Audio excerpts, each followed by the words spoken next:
inspiration. Yes, she is.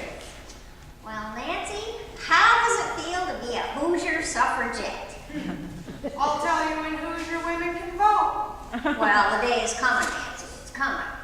Well, we're seeing forward movement, and we've already come so close.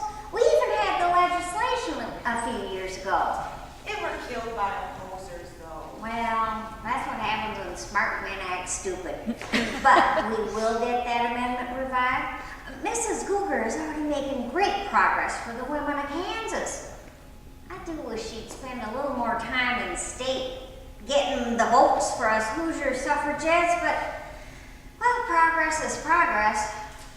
And what does Mr. Barnes think about women's suffrage? Well, he points to his Parker's tonic and says, he's the one that's suffering. Oh, as I said, smart men can be simple. Well, take for instance our war between the states.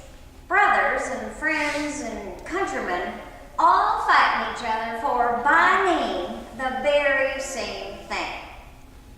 Freedom? That's right, freedom. Well, they may have varied their interpretation or focus of the word, but the truth is the entire war was fought for freedom and both sides were fighting for it. And now, here we women are still fighting the same war. Don't get me wrong, I feel it's wonderful that our men fought to end slavery and even give the right for those black men to vote, but where have our men been in our fight for equality for us, the women they personally know and love? After all, if any human lives in a democracy and has no voice, no vote, is she truly free? No. If we have no voice in how we are governed, are we much more than a slave? No. Well, Mrs. Cougar sure taught you the way of the soapbox. Well, that she did, but she'd make more progress if she spent more time on suffrage and less time on prohibition. That being said, I'm glad to have her. She's Hoosier's own Susan B. Anthony. Yeah, fighting for those without a voice. Yes, but we've been fighting for the vote since before we fought the sessions. And now 20 years later, we're still fighting. At this rate, it could be 20 years or more before we get the vote. You have to wonder where our men have been for the last 20 years. Well, in their fight for freedom for all, they left some unfinished business. Speaking of, where are our men? Well, apparently they aren't taking care of their business. What did I tell you? If it weren't for us women, the world would go to shambles. Mr. Barnes? Mr. Hall, is that you? It's about time you... Oh, good afternoon, ladies. Afternoon, dear. I heard your voices and thought you were... What in tarnation are you two wearing? Well, John, this is the dress that I made from the fabric that you bought for my birthday last year. Don't you remember, dear? No, on top of that. Oh, our sashes. Do you like them? Well, they're fine, but don't wear them here in the store. I wouldn't want to upset any customers who oppose those sorts of ambitions. John, I'm sorry women's rights are bad for business. It isn't that, dear. It's simply some folks don't share the same ideals, and I'd rather keep business and politics separate. Where's the sense in that? Because good business is at the mercy of bad politics. All right, I will take off the sash, but we will not remove the spirit. Thank you, ladies. I apologize. In our household, business is law. No harm. Losing a silly piece of cloth ain't nothing compared to losing your... Well, all I mean is I'm accustomed to it. Nancy, I know there have been some difficult times, but don't lose sight that you still have two beautiful boys. You ought to be proud. I am. Thank you. It'll be okay. Margaret. Every time I snatched Jenny so to stitch on a new button, I found she's lost another. It's the same with my two. I've seen. Every time I see them, their trousers are hanging lower, and my Jenny's dress is falling to pieces. Good afternoon, ladies. My boys have been losing their breeches too. Seems like a village epidemic. I should say. It's unethical, it's unscrupulous, and it's downright improper.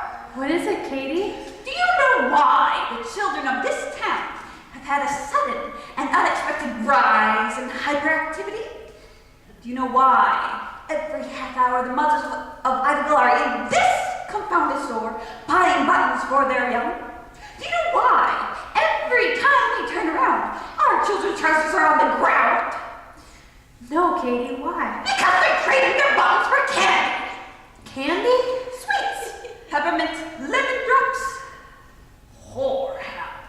Is it true? On my oath it is. I saw my Charlie employee each with a sweet in their mouth, and I sure as human did not give to them. I asked them where they got it, and after some threats, they sheepishly admitted they got it at Hall and Barnes. Here! What's more, I saw your Frankie and Eva had their mouths full too. And Jenny? The same! Well, I never gave them a penny. Where did they get the money? They didn't! They traded their buttons for it! They what? Their buttons! Well, that explains it. That's not right. There he is. Oh, good afternoon, ladies. Mr. Barnes. More unethical shenanigans of this nature, and we may be inclined to buy from Davis and Carlson or Alexander Rogers' place. Or GW Fridays? Yes, or G.W. Fridays. Pardon me? Your practice, Mr. Barnes, of selling the same button to the same customer over and over. It's unethical. Oh, I do apologize, ladies. I assure you it has been a large misunderstanding, and there were no bad intentions. It was just a misunderstanding.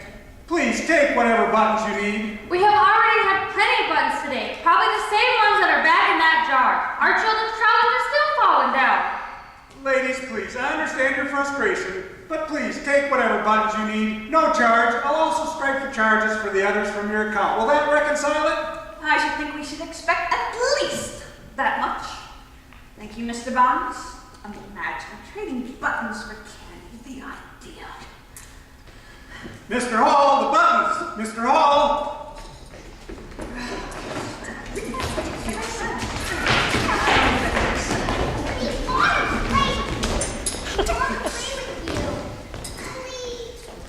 I do not think But you have to be a nurse. Fine, then you have to get hurt. We want to be the soldiers. There were lots of girls born who were secretly soldiers. There was not. There was so, Mr. Hall said. Fine, if you're gonna be soldiers, you have to be sessions. You play graybacks or you don't play. Fine. Children, take it outside. Why? Because your mama's bloody said so. And if you don't, the Federals and the Sessions are each going to be whipped.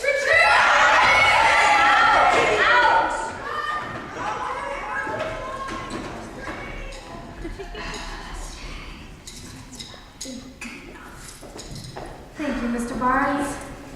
Thank you, Mr. Hall.